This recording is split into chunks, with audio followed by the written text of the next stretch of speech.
అదే RTV app వార్తల్ని క్షణాల్లో చదివే అవకాశం ఉంటుంది. ఒక న్యూస్ పేపర్, ఒక టెలివిజన్ ఛానల్ మీ చేతుల్లో ఎప్పుడూ ఉంటాయి. నా పేరు Muvvala Lakshmanarao, superintendent engineer operation circle Vizianagaram.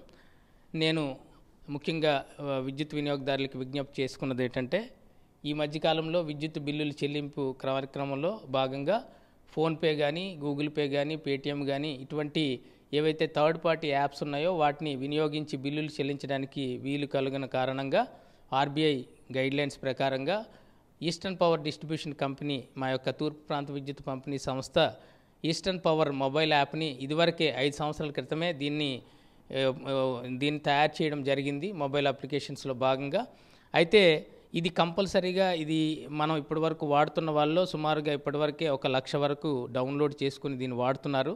అయితే ఎప్పుడైతే ఈ ఆర్బీఐ గైడ్లైన్స్ ప్రకారంగా ఏదైతే వెసులుబాటు ఉందో అక్కడ ఫోన్పేలో కానీ, గూగుల్ పేలో కానీ అటువంటి వెసులుబాటు లేని కారణంతో ఇప్పుడు మా యొక్క మేనేజ్మెంట్ దీనిని పూర్తి స్థాయిలో ప్రతి విద్యుత్ వినియోగదారులు దీన్ని డౌన్లోడ్ చేసుకుని గూగుల్ ప్లే స్టోర్ కానీ, తర్వాత మిగతా యాపిల్ స్టోర్లో కానీ దీన్ని డౌన్లోడ్ చేసుకున్న తర్వాత దాన్ని చాలా సులభతరంగా మన యొక్క బిల్లుల్ని ఇంటి వద్దనే ఉండి చెల్లించేదానికి వీలు కలిగేలాగా దీన్ని ఏర్పాటు చేయడం జరిగింది.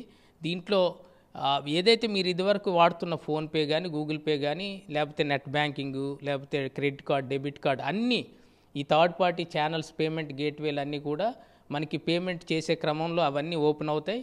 మీ దగ్గర ఉన్నటువంటి యాప్ ద్వారానే దీన్ని మళ్ళీ పే చేయొచ్చు. బట్ ముందుగా మాత్రం దీంట్లో మనం మన యొక్క సర్వీస్ నెంబర్తో రిజిస్ట్రేషన్ అయితే, మన యొక్క మొబైల్ నెంబరు సర్వీస్ నెంబర్తో రిజిస్ట్రేషన్ అయితే మనకి ఇమీడియట్గా మనం బిల్లు చెల్లించడానికి వీలు కలుగుతుంది. ఇది మేము మా యొక్క మేనేజ్మెంట్ ఉత్తర్వులను అనుసరించి ఈ యొక్క యాప్ తాలుగా ఇదివరకే పబ్లిక్కి తెలిసేలాగా పేపర్ పబ్లికేషన్స్ ఇచ్చాము, టీవీలో ఈ స్క్రోలింగ్ ఇచ్చాము. బట్ ఇంకా విస్తృతంగా చేయడానికి ఈ యొక్క 1వ తారీఖు నుంచి మా యొక్క మీటర్ రీడర్స్ ఉంటారు, బిల్స్ ఇవ్వడానికి మీటర్ రీడర్స్ ఉంటారు. వారి ద్వారా ఈ పాంప్లెట్స్ ఏవైతే ఉన్నాయో ఈ యొక్క పాంప్లెట్స్ని ఇప్పటివరకే తయారు చేస్తున్నాము. ఈ యొక్క పాంప్లెట్స్ని వినియోగదారులందరికీ పంచే విధంగా వినియోగదారులందరికీ ఇది చేరాలి. ఎందుకంటే అందరూ పేపర్లు చూడరు, అందరూ టీవీలు చూసే పరిస్థితి ఉండదు వచ్చే టైంలో. కాబట్టి ఇది ప్రతి వినియోగదారునికి చేరినట్లయితే ఏ రకంగా డౌన్లోడ్ చేసుకోవాలనే ప్రొసీజర్ కూడా ఇక్కడ ఉంది.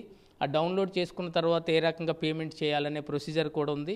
దాని ప్రకారంగా వారికి సులభతరం అవుతుంది. మరిన్ని వీడియోస్ కోసం ఛానల్ ని సబ్స్క్రైబ్ చేయండి. లేటెస్ట్ అప్డేట్స్ కోసం వాట్సాప్ ఛానల్ ని ఫాలో చేయండి. అండ్ లింక్ డిస్క్రిప్షన్ లో ఉంది.